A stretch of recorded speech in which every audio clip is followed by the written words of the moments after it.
Hello students, it is class number 3 of chapter number 7, which is permutation and combination. In previous class we had studied about the permutation of n objects and different objects when are taken at a time when repetition is not allowed, right? When repetition is not allowed, that was the formula. Also we had derived the formula NCR and NPR is equal to n factorial upon n minus r factorial. That was the formula for permutation of n objects when r taken at a time, that is n factorial upon n minus r factorial. Yes, so this formula we had derived in last class, and also we based on this formula we had done some questions of exercise 7.2. right now we have another formula, the permutation of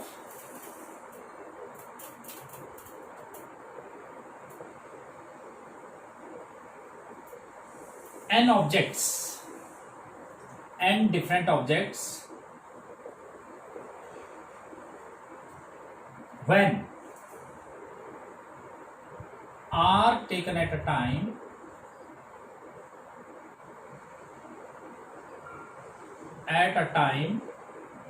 when repetition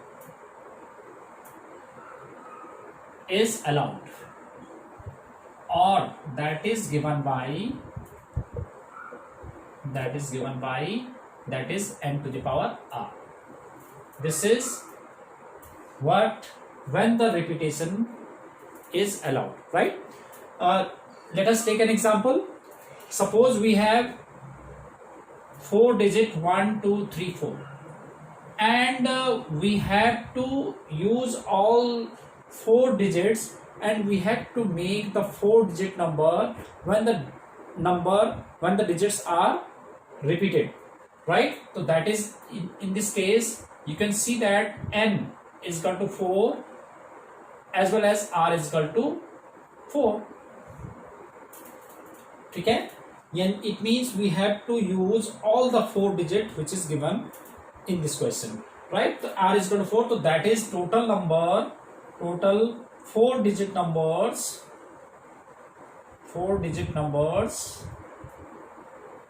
can be made, that is given to the 4 to the power 4, right?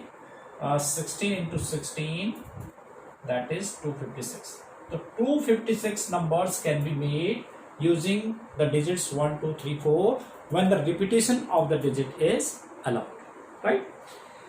Now we have another formula.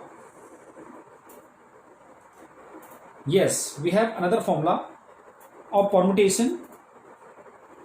Next is, yes, it is, next formula is the permutation of, third formula is the permutation of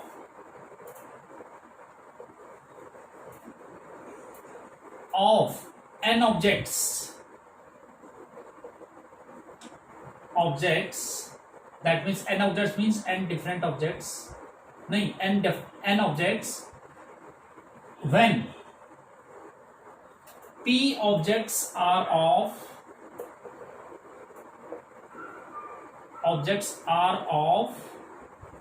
same kind, that is given by n factorial upon p factorial. The permutation of n objects when p objects are of same kind is given by n factorial upon p factorial, right? अब ये कैसे हमारे पास आता है फॉर्मूले, इस पे based मैं ये क्वेश्चन कराता हूं आपको, एक एग्जांपल देता हूं कि कैसे, मतलब हम इसको p से क्यों डिवाइड कर रहे हैं. सपोज हमारे पास एक वर्ड है रूम, ठीक है. और आपसे क्वेश्चन पूछा जाता है कि how many different words can be made using all the letters of the word room. तो कितने लेटर वर्ड बना सकते हैं हम रूम से? देखिए आप कितने बना सकते हैं हम इस फॉर्मूले से। देखो तो here n is 4, 1 2 3 4 and r objects p objects are of same kind. तो इसमें सेम काइंड के p ऑब्जेक्ट्स क्या है? डबल o है, तो p इज इक्वल टू 2। तो that is total number of words with or without meaning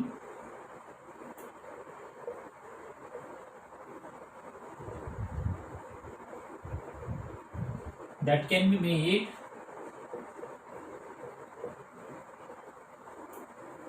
using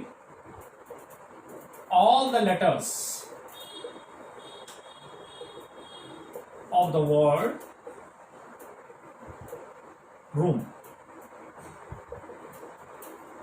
that is given by 4 factorial n factorial upon p factorial. तो 4 factorial that is 4 into 3 into 2 factorial over 2 factorial, cancel out, that is 12 words. तो 12 words can be made using the letters, using all the letters of the word room. अब देखते हैं, देखो कि कैसे। जैसे हमने क्या किया कि 12 कैसे हुए, 12 हम चेक करते हैं कैसे हुए। और हमने इस वाले फॉर्मूले में 2 से डिवाइड क्यों किया, मैं अभी बता देता हूं। सपोज हमारे पास एक रूम नहीं होता, ठीक है, ये तो आपको पता चल गया कि इससे 12 वर्ड बन रहे हैं, राइट। अब सपोज हमारे पास इसमें रूम नहीं होता, ये हमारे पास ऐसा होता R, अभी मैं चेक करके बताता हूं, R O1 O2 O3, sorry R1 O2 and N, ठीक है, R O1 O2 and N। Suppose ये होता, तो in this case there are 4 letters R O1 O2 and N, 4 letters है इसके अंदर। तो हमारे पास कौन से फॉर्मूले से कि the permutation of n objects when r taken at a time, that is n factorial upon n minus r factorial। तो इसको n factorial, n हमारे पास कितना है इसमें कि 4 factorial upon 4 minus 4 factorial, n minus r ना, that is 4 factorial upon 0 factorial, 0 factorial 1 होता है, तो 4 3 जा 12 2 जा 24, तो 24 हमारे पास वर्ड्स बन सकते थे, ठीक है, 24 वर्ड्स विद और विदाउट मीनिंग। देखो कैसे, सपोज मैं R से स्टार्ट होने वाले कितने होंगे, देखो R O1 O2 M। अब मैं इनको रीअरेंज कर रहा हूं, O1 O2, तो O1 M O2, फिर इससे कर देता हूं M O1 O2, फिर इससे कर देता हूं M O2 O1, फिर मैं किससे कर देता हूं, O2 से, 1 से कर दिया, O2 से कर देते हैं O2 O1 M O2 M O1, right. तो ये R से स्टार्ट होने वाले कितने हो गए, 1 2 3 4 5 6। तो R से स्टार्ट होने वाले हमारे पास 6 हो गए। ऐसे ही O1 से ये हमारे पास आ गए 6, तो O1 से स्टार्ट होने वाले हमारे पास फिर 6 आ जाएंगे। ऐसे ही O2 से स्टार्ट होने वाले जो है हमारे पास 6 आ जाएंगे, और फिर M से स्टार्ट होने वाले 6, तो 6 4 जा 24, तो ये तो 24 बनते हैं, ठीक है। बट अब इसमें जो सेम काइंड के हो गए, हमने मतलब p फैक्टोरियल से क्यों डिवाइड किया इस वाले केस में, जो सेम टाइप के हैं उससे क्यों डिवाइड, उसके फैक्टोरियल से क्यों डिवाइड किया, तो आप इसमें देख सकते हैं। देखो कैसे, अगर सपोज ये O1 O2 नहीं होता, R O1 O2 होता, तो देखो इसको ये वाला R O1 O2 और O2 O1, ये तो दोनों सेम ही हो गए, इसको तो हम इसको और इसको हम एक ही काउंट करेंगे, ठीक है। फिर ऐसे ही इन दोनों में से एक हो गया, ये टोटल हमारे पास 6 थे, तो अब हमारे पास 3 रह जाएंगे। अब जैसे इस वाले केस में देखो, इस वाले केस में O1 O2 अगर हमारे पास 1 O2 नहीं होता तो इन दोनों में से भी एक ही देंगे, ये तो सेम वर्ड बन गया। तो इन दोनों में से भी एक और इन दोनों में से भी एक, ROMO, और इसमें भी ROMO, इसमें भी एक। तो यानी कि हमारे पास क्या हो गए 1, इसके बदले 1 हो गया 1, ये वाला और इसको मिला के हमारे पास आ गया 1, और इसको मिला के हमारे पास 2 आ गया, ROMO 2, और ये 3 हो गया। तो हाफ हो गया, मतलब पहले 6 थे तो डिवाइड बाय 2, तो डिवाइड बाय हमने इसमें 2 कर दिया था, 2 फैक्टोरियल। ऐसे हमारे पास 3 सेम काइंड के होंगे तो 3 फैक्टोरियल करेंगे, तो 3 फैक्टोरियल मीन्स 6। तो ऐसे ऐसे होंगे कि जिसमें मतलब उसका जैसे इसमें हाफ हो गया तो उसमें क्या हो जाएगा 1/6 हो जाएगा, राइट। तो ये केसेस बनेंगे, तो इसलिए ये फॉर्मूला इसके अंदर डिराइव हुआ है, ठीक है। तो मुझे लगता है कि ये आपको क्लियर हो गया होगा कि क्यों हम जो है इसके फैक्टोरियल से डिवाइड करते हैं, राइट। तो ये तो था इसका example. Now we have another formula, fourth one,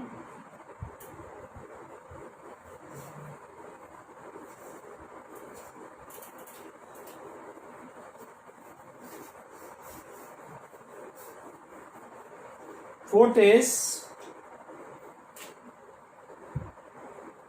the permutation of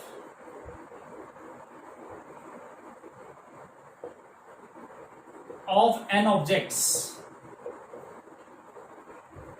when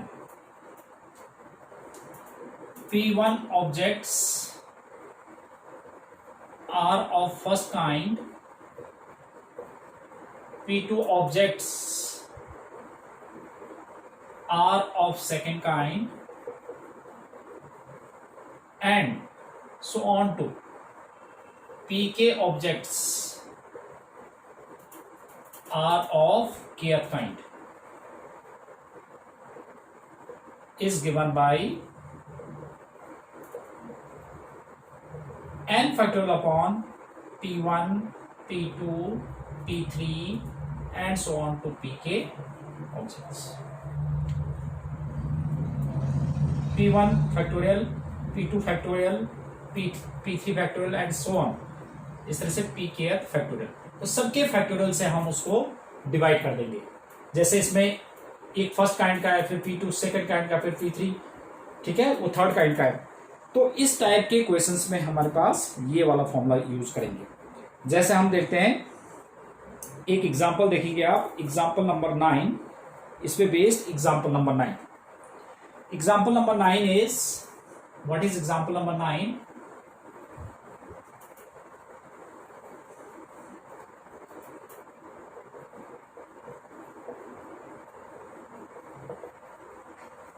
Example number 9 is given that find the number of permutation of letter of the word Allahabad. We have to get all the permutation of the letters of the word Allahabad. LA, HA, BAD, Allahabad. अब इसमें आप देख सकते हैं कि direct formula हम use कर सकते हैं, मतलब ये वाला फॉर्मूला यूज कर सकते हैं। वजह क्या हो सकता है, इसमें हमारे पास A 1 2 3 4, तो A तो हमारे पास है 4, और डबल L है हमारे पास इसमें 2, जो सेम काइंड का उसको देख लेते हैं, और तो कुछ नहीं है हमारे पास सेम काइंड का, कुछ नहीं है, राइट। और इसको मैं P1 ले लेता हूं, इसको मैं P2 ले लेता हूं, और N मतलब टोटल 1 2 3 4 5 6 7 8 9, तो N इज 9, राइट। तो question is how many words with और without meaning can be made using all the letters of the word Allahabad. तो ये हमने देख लिया, तो that is given by using this formula.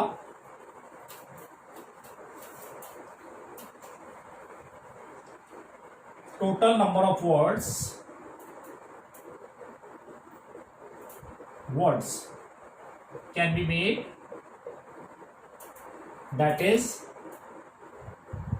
9 factorial over n factorial upon P1 object out of first kind, that is 4 factorial or into 2 factorial, तो it can be simplified as n 9 into 8 into 7 into 6 into 5 into 4 factorial over 4 factorial, और this can be written as 2 into 1।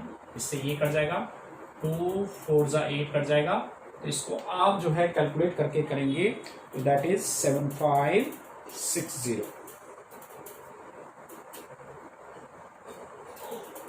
So this is total number of words which can be made using all the letters of the word Allahabad, right?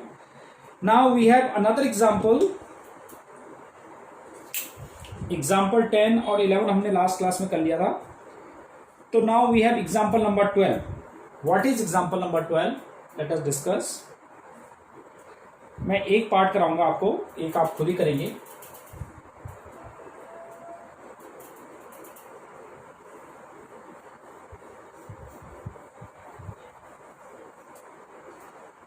Twelfth example is,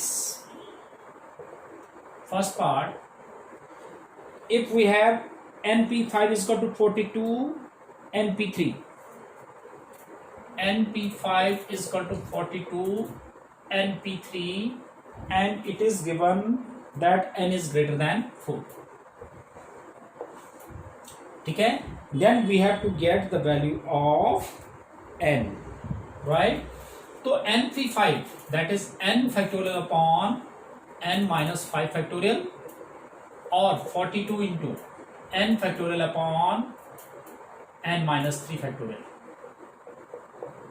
n factorial से n factorial cancel out, 1 upon, अब n minus 3 को मैं इसको मैं n minus 5 का ले जा सकता हूं कि n minus 3 into n minus 4 into n minus 5 का फैक्टोरियल, राइट? तो इसको ऐसे ले देते हैं n minus 5 factorial, it can be written as 42 into 1 upon n minus 3 n minus 4 into n minus 5 factorial। n minus 5 factorial cancel out, so that is n minus 3 into n minus 4 is equal to 42। this becomes n square minus 7n plus 12, और minus 42 is equal to 0, और n square minus 7n minus 30 is equal to 0। 30 के factors करेंगे तो n minus 10 and n plus 30, 10 3 जाना, n plus 3 is equal to 0, तो n is equal to 10 and n is equal to minus 3। तो since n is greater than 4, so that's why n is equal to 10 is the answer, because n is greater than 4, n is equal to 10। तो similarly you can do second part of this example, right? तो एक तो example number second part करना है हमने, ऐसे ही आपने 13th example भी कर लेना है। अब देखते हैं हम 14th example. What is 14th example, इसको अब ठीक से देखना है आपने। Example number 14, yes here it is. 14th example is,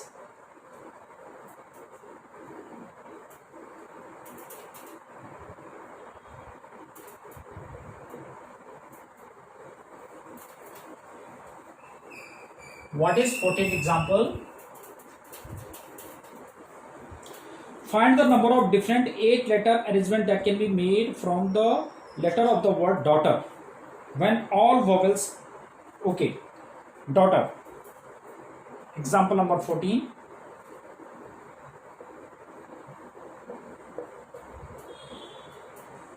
daughter. Question is, find the number of different 8 letter arrangement that can be made from the letters of the word daughter so that all vowels occur together। तो पहले तो हम ले लेते हैं कि total number of words without any restriction,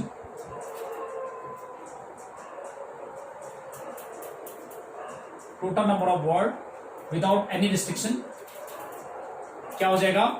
इसमें हमारे पास क्या, देखो सारे डिफरेंट है, 1 2 3 4 5 6 7 8, तो दैट इज 8p8। 8 में से हमने 8 को ही अरेंज करना है, तो दैट मीन्स 8p8, यानी कि n भी 8 है और r भी 8 है।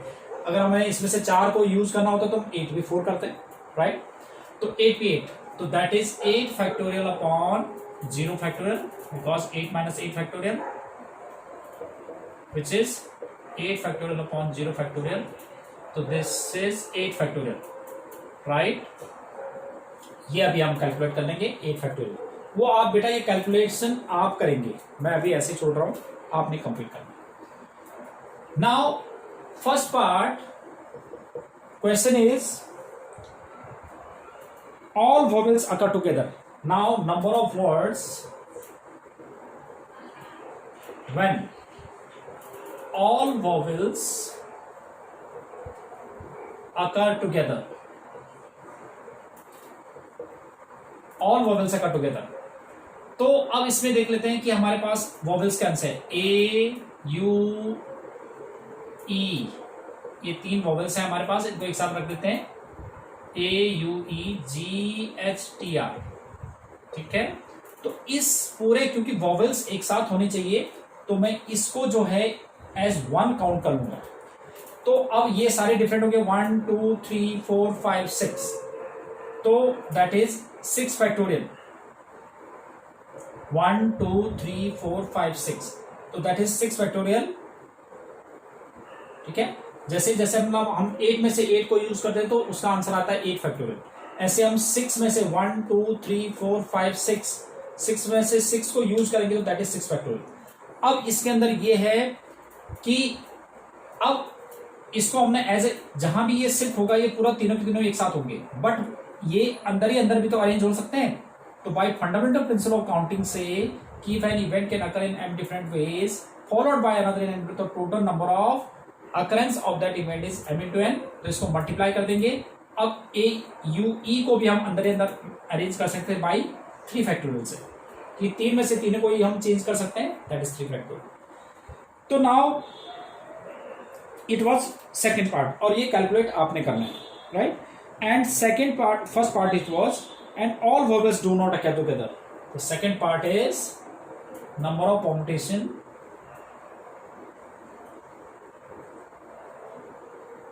number of words when all vowels never occur together.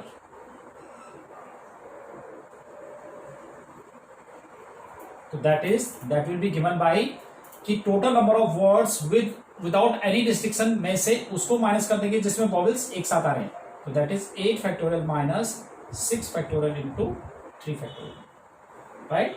तो बेटा आपने ये कैलकुलेट कर लेना है। तो इन पे बेस्ड आपने जो क्वेश्चंस करने हैं, एक तो आपने करना है एग्जांपल नंबर, ये एग्जांपल आपने जो है रिवाइज करना है, इन एग्जांपल्स को आपने करना है एक तो, और एग्जांपल नंबर 12 का you have to do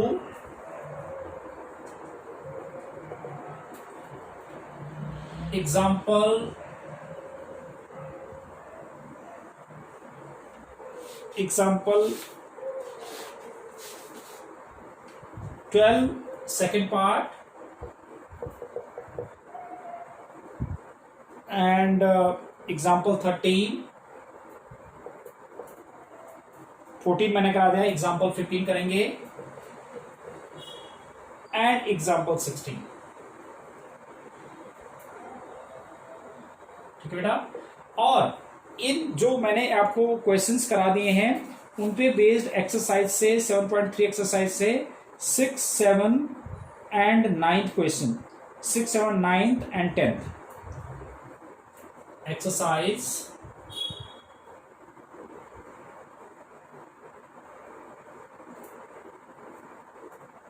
7.3, 6, 7, 6 and 7, 8, 9, 10, नहीं 8, 9 हम कर चुके थे, 10th क्वेश्चन करना अपना ओनली, 6, 7 एंड 10th क्वेश्चन, तो ये आपने करने हैं, दिस इज एज होमवर्क, ठीक है। तो नेक्स्ट जो भी डाउट्स होंगे मैं नेक्स्ट क्लास में डिस्कस करूंगा एक्सरसाइज 7.3 का, then after this we will do combination, this was the permutation and next to it is combination, so that is, I think that is more than enough for today's class. We will discuss combination in next class. Till then, bye bye, have a nice day.